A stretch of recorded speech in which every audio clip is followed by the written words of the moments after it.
I'm doing LIFO, which uses the same information as problem 6-1 FIFO on my previous video, or if you didn't watch it, that's fine. If you just want to see LIFO, we're going to go through that. And again, I highlighted all the sales ones, mainly because I don't want to get the purchase price mixed up with the selling price. So this $85 is the purchase price, this $150 is the selling price.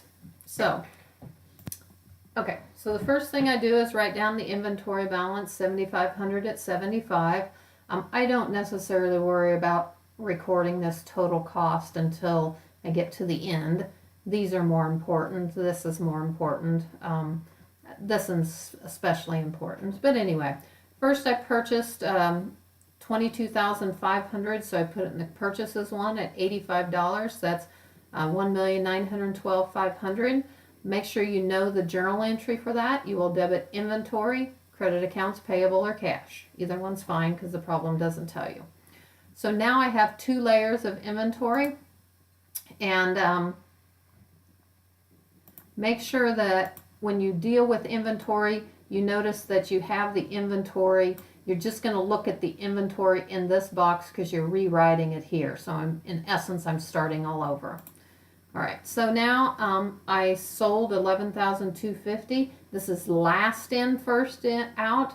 So if I look at just this table, the last ones that came in are the $85 ones.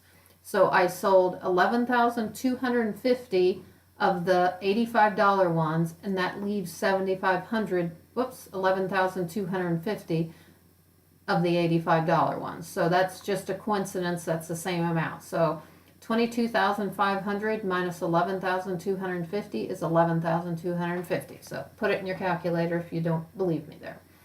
So I still have all of the $75 ones, and I have sold half of the $85 ones. Then I sold 37.50, again last in, first out, so I'm only going to be looking at this square.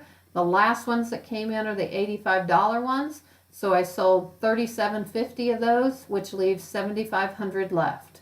So 11,250 minus 37.50 is 7,500. So I have 7,500 of the $85 ones, and I have all of the $75 ones. So again, I'm just using up the $85 ones, or selling the $85 ones, and once I get those all sold, I'll back into the $75 ones. So as long as I only have $85 ones on hand, I may never sell these. And in fact, if I go way down here, you can see they're still on hand here, so I've never sold them. Then the next ones I sold are 1,500 at 150.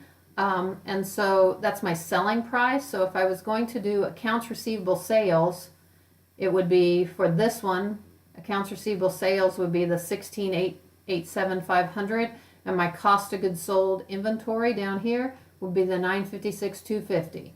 My accounts receivable sales for the 30th would be 562,500 here, and my cost of goods sold would be 318,750. For this one, my accounts receivable sales are 225,000, and my cost of goods sold is, I sold 1,500. I'm still working from the bottom up, last in, first out. So I sold the $85 one, so 7,500 minus 1,500 is 6,000, and I've got all the $7,500 ones left. Then I purchased 54,000 so at 87.50, so I'm at a debit inventory, credit accounts payable. Now I have 3 layers. Still got the $75 ones, I have the $85 ones, and now I have the 87.50. So last in, first out, I'm going to be selling these 87.50 ones until I exhaust them. So you can see that these $85 ones are also still left all the way down because I never exhaust the 54,000. So I sell 27,000 of them, so 54,000 minus 27,000 is 27,000 left. I wish they'd quit having you sell half of them, but anyway. So 54,000 minus the 27,000 of the $87.50 ones leaves 27,000. I have all the $85 ones and all the $75 ones. Just make sure you keep them in the order so your last in, first out stays in the same order. So notice the $75 ones need to always be on top. Next one I sold is 25.5. So I sold $25.05, and again, I'm still working on my $87.05 ones. So I sold $25.05 of the 27, leaving 1,500 of those left. And I still have all the $75 and the $85 ones. Now I purchased some $89.50 ones. So again, debit inventory, credit accounts payable for $4,027,050. And now I have 4 inventory layers, but now I'm going to be selling the $89.50 ones. Okay, so now I sold 30,000. So if I did accounts receivable sales, it would be this number, 4,000,008, because the 160 is what I sold them for.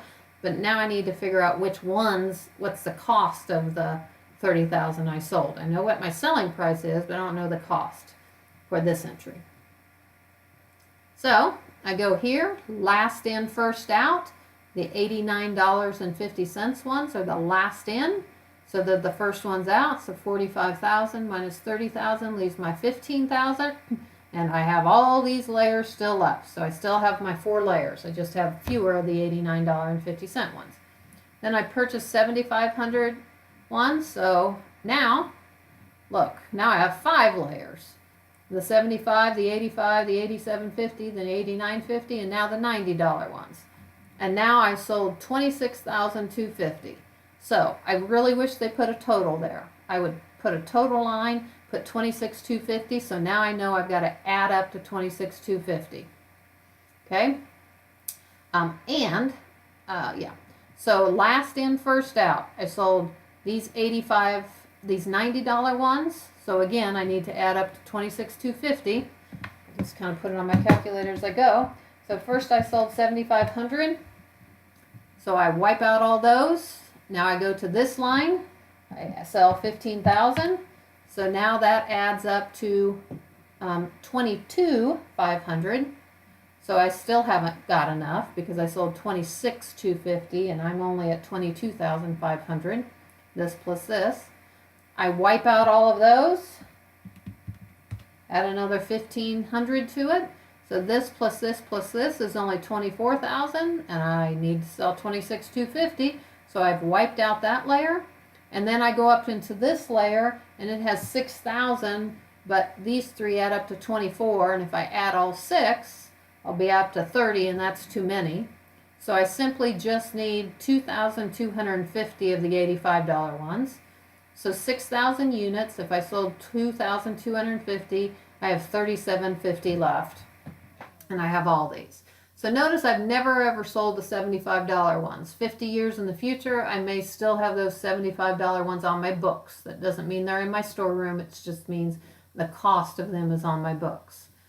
All right, so if this particular one asks for total sales, which are all the yellow highlighted ones, if you had watched the FIFO video, that number is exactly the same as the, see if I can, 19,875, because I sold those the same ones. Cost of goods sold, however, is $11,021,250. This leaves gross profit of $8,853,750. So sales minus cost of goods sold is gross profit. Okay, I'm gonna stop this.